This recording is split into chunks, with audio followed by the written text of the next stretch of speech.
In today's video, I'm going to teach you how to cut out an image in Canva using the Pro version.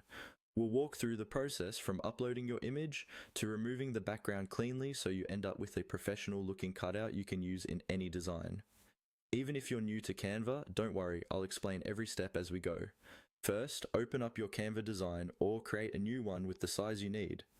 Once your blank canvas or existing layout is on the screen, look over to the left-hand side panel.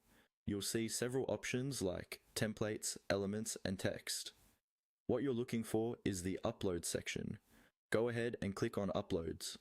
This is where you can bring your own images into Canva to work with. After you click Uploads, you'll see a button that lets you upload media from your computer or device. Click that button, then browse through your files and select the image you want to cut out.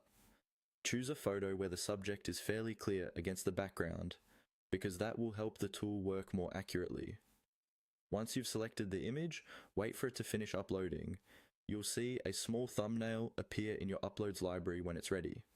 Now, click on that uploaded image to place it onto your design.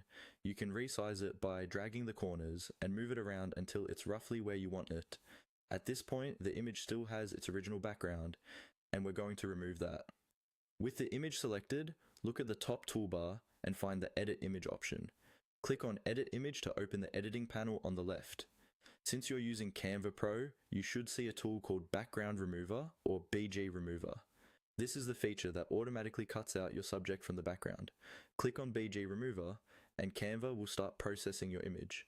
This may take a few seconds depending on the size and complexity of the photo. Once it's done, you'll see the background disappear, leaving just the main subject on a transparent background. Take a moment to zoom in and check the edges. If needed, you can refine the cutout using the Erase and Restore brushes inside the BG Remover settings to clean up any areas that were missed or over-erased. When you're happy with how it looks,